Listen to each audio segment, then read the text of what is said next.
Hello नमस्ते आदाब सत श्री अकाल। वेलकम बैक टू क्रिकेट ज्ञान और मॉर्निंग ज्ञान सेगमेंट में आप सभी का स्वागत है। यहाँ पे हम बात करने वाले हैं क्रिकेट में अब तक जो भी अपडेट्स हुई हैं और क्या क्या नई नई चीजें आई हैं, क्या न्यूज अपडेट्स है, उसके बारे में हम एक जगह पे आके बता देते हैं ताकि आपको कहीं और जाना ना पड़े। तो आज की सबसे बड़ी खबर यह है कि जसप्रीत बुमराह जो है उनको रेस्ट कराया जाएगा और फोर्थ टेस्ट मैच जो होगा रांची में, उस टेस्ट से वो बाहर रहेंगे बिकॉज इतनी लंबी सीरीज जो है उसका लोड मैनेजमेंट करने के लिए, उनका वर्कलोड मैनेज करने के लिए ये स्टेप लिया गया है बीसीसीआई की तरफ से। जो स्टेटमेंट्स आई हैं उसके अकॉर्डिंगली कि it's just to manage all the cricket he has played, और जितना वो खेलने वाले हैं आगे टाइम में और खेलकर आए हैं उस तरह से भी उनको वर्कलोड मैनेजमेंट के तहत उनको थोड़ा रेस्ट दिया जाएगा। बिकॉज साउथ अफ्रीका के बाद वो यहाँ पर भी लंबी सीरीज थी, ये सब खेल रहे हैं, उसके बाद आईपीएल भी है, फिर वर्ल्ड कप भी है, तो कहीं ना कहीं उनकी जो फिटनेस है वो बहुत इंपॉर्टेंट हो जाती है और कहीं ना कहीं वो वेलनेस जो है वो सही में रहनी चाहिए और फिटनेस ध्यान में रखते हुए उनकी, तो इसलिए उनको रेस्ट दिया गया चौथे टेस्ट से।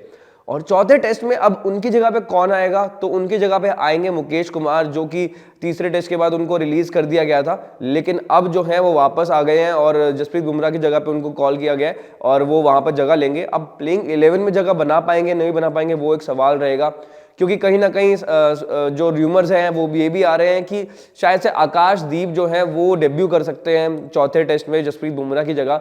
लेकिन ऑलरेडी इंडियन टीम इतनी नई है, इतने ज़्यादा इनएक्सपीरियंस्ड है, तो क्या जो रोहित शर्मा है कप्तान है, राहुल द्रविड़ कोच है, वो ये एक और स्टेप लेना चाहेंगे कि मुकेश कुमार भी चलो खैर इतने ज़्यादा एक्सपीरियंस नहीं है in terms of international experience, लेकिन उनके पास डोमेस्टिक का अच्छा खासा एक्सपीरियंस है, तो कहीं ना कहीं वो थोड़ा और बेहतर ऑप्शन बनते हैं उधर। अगर लेकर आना है आपको प्लेइंग 11 में किसी बल्लेबाज गेंदबाज को, तो कौन से हो सकते हैं, तो वो मेरे हिसाब से मुकेश कुमार हो सकते हैं। लेकिन हमारे हिसाब से होने से क्या होता है भाई साहब, कहीं ना कहीं उम्मीद तो यही होगी, जिसको भी आकाशदीप के जो फैंस होंगे, आकाशदीप के जो चाहने वाले होंगे, आकाशदीप की शायद से उनकी उम्मीदें भी बनी हुई होंगी और कहीं ना कहीं अगर रूमर्स आए तो शायद सच भी हो सकता है, कोई बड़ी बात नहीं होगी।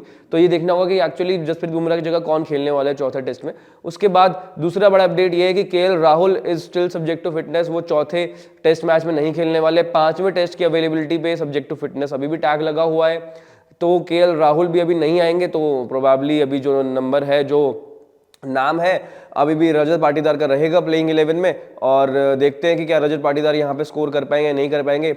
और उसके साथ साथ अब दूसरी अपडेट यही है, लेकिन उससे पहले आपको प्रोबेबल जो 11 तो नहीं 15 बता देते हैं आपको, जो पूरा स्क्वाड है चौथे टेस्ट के लिए उसके बारे में बताएं तो Rohit Sharma will be the captain of course, Yashasvi Jaiswal, Shubman Gill, Rajat Patidar, Sarfaraz Khan, Dhruv Jurel, KS Bharat, Devdutt Padikkal, R Ashwin, Ravindra Jadeja, Axar Patel, Washington सुंदर, कुलदीप यादव, मोहम्मद सिराज, मुकेश कुमार, आकाशदीप। तो अब जैसे जसप्रीत बुमराह का नाम नहीं दिख रहा है ना पेस अटैक में, तो आपको कहीं ना कहीं ये जो पेस अटैक है वो बहुत इनएक्सपीरियंस लग रहा है और इनएफिशिएंट भी लग रहा है।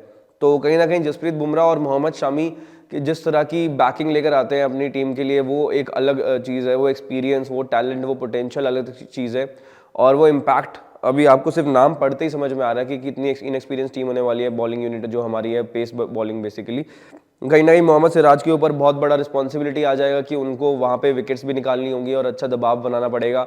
जो काम जसप्रीत बुमराह कर रहे थे अब उनको वो रिस्पॉन्सिबिलिटी लेनी पड़ेगी। एंड देन उनके साथ क्या मुकेश कुमार खेलेंगे, आकाशदीप खेलेंगे, या फिर सिर्फ एक पेसर के साथ जाएगी इंडियन टीम और एक और एक्स्ट्रा स्पिनर ऐड करेंगे, ये भी एक सवाल बन सकता है। क्योंकि अगर रांची में रैंक टर्नर बनाने वाले हो तो आप ये भी अप्रोच ले सकते हो कि आप एक पेसर लेकर आ रहे हो और एक बाकी स्पिनर्स लेकर जा रहे हैं, लेकिन मेरे हिसाब से दो पेसर्स तो होने चाहिए कहीं ना कहीं, और इंडियन टीम भी यही सोच रही होगी। क्योंकि जिस तरह से इंडियन टीम अभी तक अप्रोच ले रही है तो यही लेती है कि दो पेसर तो रखे हैं, क्योंकि हमारे पास स्पिनर्स इनफ है।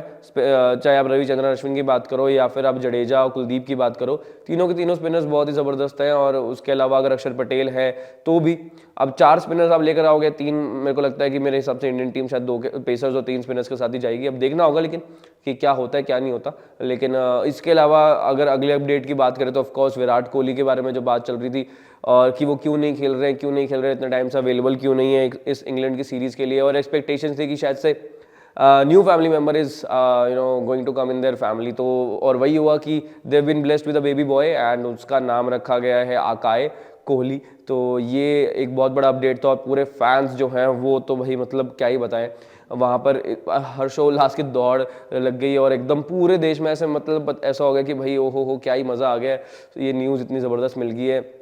सबको लग रहा है हमारे घर में ही नया फैमिली मेंबर आ गया है, ऐसी न्यूज़ है। और इतना ज़्यादा प्यार करते हैं विराट कोहली और अनुष्का शर्मा से पूरे फैंस उनके।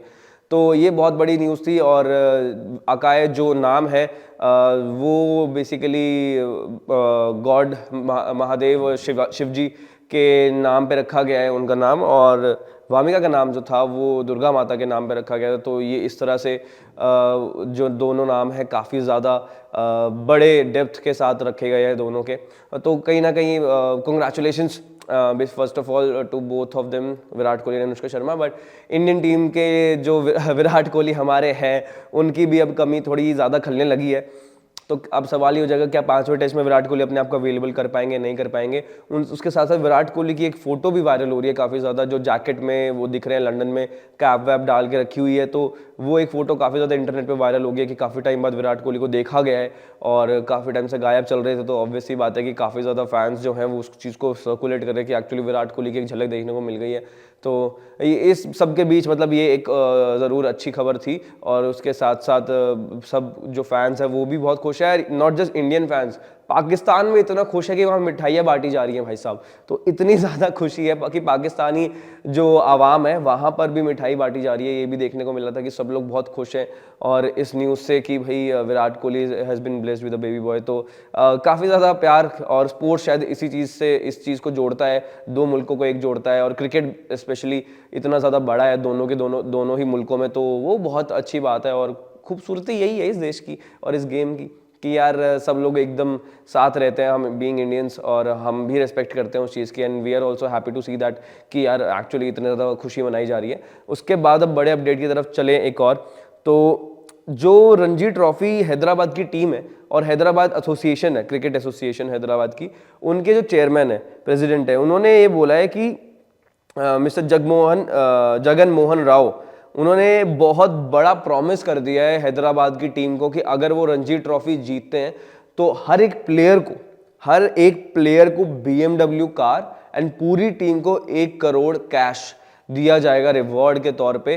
क्योंकि रणजी ट्रॉफी हैदराबाद बहुत टाइम से नहीं जीती है, तो ये बहुत बड़ा स्टेटमेंट दिया है, बहुत बड़ा प्रॉमिस दिया कि अगले नेक्स्ट 3 इयर्स के अंदर अंदर उनको ये हर एक प्लेयर को 1 BMW और total 1 CR cash, 1 crore cash reward दिया जाएगा पूरी टीम को, प्रेसिडेंट की तरफ से या हैदराबाद क्रिकेट एसोसिएशन की तरफ से।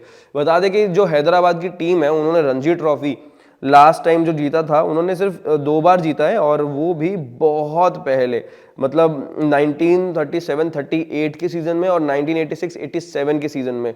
तो ये सिर्फ 2 बार जीते और इतने साल हो गए हैं कि भाई ऑफ कोर्स BMW और जो 1 करोड़ की जो बात हो रही है वो जायज़ लगती है कि यार इतना इंतजार हो गया। अगर इस बार जो टीम है वो क्योंकि सब मैच जीतती हुई आई है और अब जो रणजी ट्रॉफी एलीट ग्रुप के भी स्टेज में क्लियर कर रही है, तो कहीं ना कहीं उम्मीदें बढ़ गई हैं। तो अब उस रिवॉर्ड और रिकॉग्निशन के लिए तो थोड़ा बनता है। तो शायद से प्रेसिडेंट ने यही सोचा होगा और जगन मोहन राव जी ने, और उन्होंने कहा कि भाई ऐसा होगा और हम आपको BMW कार और 1 करोड़ रुपए पूरी टीम को देंगे। लेकिन अब देखना होगा कि एक्चुअली क्या हैदराबाद की टीम इस मोटिवेशन के साथ और ज़्यादा अच्छा परफॉर्म करती है और आगे जीतती है कि नहीं जीतती है। बिकॉज रनर अप्स भी रही है हैदराबाद की टीम, अगर हम बात करें कौन कौन से साल में रही है, तो 1942-43 वाले सीजन में, उसके बाद 64-65 वाले सीजन में, और 99 to 2000 वाला सीजन जो था रणजी ट्रॉफी का, वहाँ पे रनर्स अप भी रहे हैं। लेकिन उसके बाद फाइनल में नहीं देखने को मिले हैं हमें हैदराबाद की टीम। तो कहीं ना कहीं बहुत बड़ा ये जो स्टेटमेंट है प्रॉमिस किया गया है, लेकिन इसी उम्मीद से किया गया है कि शायद से इस बार ये टीम पोटेंशियल रखती है रणजी ट्रॉफी जीतने का। तो वो देखने वाली बात होगी कि क्या हैदराबाद की टीम आगे पहुंचती है नहीं पहुंचती है। काफ़ी बड़ा स्टेटमेंट है, बट अच्छा है यार, मतलब BMW और मतलब क्या ही बात करें, और इससे तो बहुत बड़ी स्टेटमेंट है और प्रॉमिस है, तो अच्छी बात है, अगर मिलता है तो बहुत बढ़िया। और उसके साथ साथ अगली अगर स्टेटमेंट की तरफ चले या बड़ी बात की तरफ चले, क्या न्यूज़ रही है, तो मनोज तिवारी जिन्होंने हाल ही में रिटायरमेंट ली है क्रिकेट से, डोमेस्टिक सर्किट से भी, तो उन्होंने पहले ऑफकोर्स एक बम फोड़ा था और एक स्टेटमेंट बोली थी कि क्योंकि मैं एक सेंचुरी मारने के बाद ड्रॉप हुआ था, आई वॉन्ट टू आस्क माही भाई कि MS धोनी से मैं पूछना चाहता हूँ कि एक्चुअली मुझे ड्रॉप क्यों किया गया था। मैं भी पोटेंशियल रखता था बड़ा प्लेयर बनने का, लेकिन मैं क्योंकि खेल ही नहीं पाया तो मैं कुछ कर नहीं पाया, परफॉर्म नहीं कर पाया, और despite of scoring a century मेरे को नेक्स्ट मैच से ड्रॉप कर दिया गया था, क्यों। तो वो एक सवाल था। उसके बाद उन्होंने फिर से एक चीज़ और स्टेटमेंट दी है कि BCCI को जो डोमेस्टिक सर्किट में अंपायरिंग होती है उसका कुछ रेगुलेशन लेकर आना चाहिए, और वो बहुत ही पैथेटिक होती है और बहुत ही बिलो एवरेज होती है। स्टैंडर्ड्स जो हैं वो डोमेस्टिक लेवल के हिसाब से बिल्कुल भी सही नहीं है। और उन्होंने कहा कि कई बार ऐसा मैंने देखा है कि जो अंपायर्स हैं वो हैंगओवर में आते हैं नेक्स्ट डे और बहुत ज़्यादा स्लीपी रहते हैं, and they are not even able to open their eyes. और कई बार तो ऐसा लगता है कि भाई ये कैसे खड़े हो पाएंगे, अंपायरिंग कर भी पाएंगे, जज कर पाएंगे, नहीं कर पाएंगे, बिकॉज जिस तरह से वो बात भी करते हैं। जब उनसे पूछा भी गया एक बार, उन्होंने बताया कि मैंने किसी अंपायर से पूछा था कि सर रात को क्या क्या लिया था, तो अंपायर ने बोला कि I prefer whisky on the rocks और ये सब। तो ये स्टेटमेंट्स आई थी। तो कहीं ना कहीं मनोज तिवारी ने कहा कि बीसीसीआई को जो अंपायर्स के लिए भी डोप टेस्ट लेकर आना चाहिए, और नॉट जस्ट फॉर क्या कहते हैं प्लेयर्स। तो डोप टेस्ट अंपायर्स का भी होना चाहिए, एंड बिफोर एवरी सीजन हर अंपायर का hearing and eyesight check होना चाहिए। और अगर वो वहाँ पे कहीं ना कहीं स्टैंडर्ड्स मीट नहीं करते तो उनको आगे अंपायरिंग के लिए ग्राउंड में नहीं खड़े रहने देना चाहिए।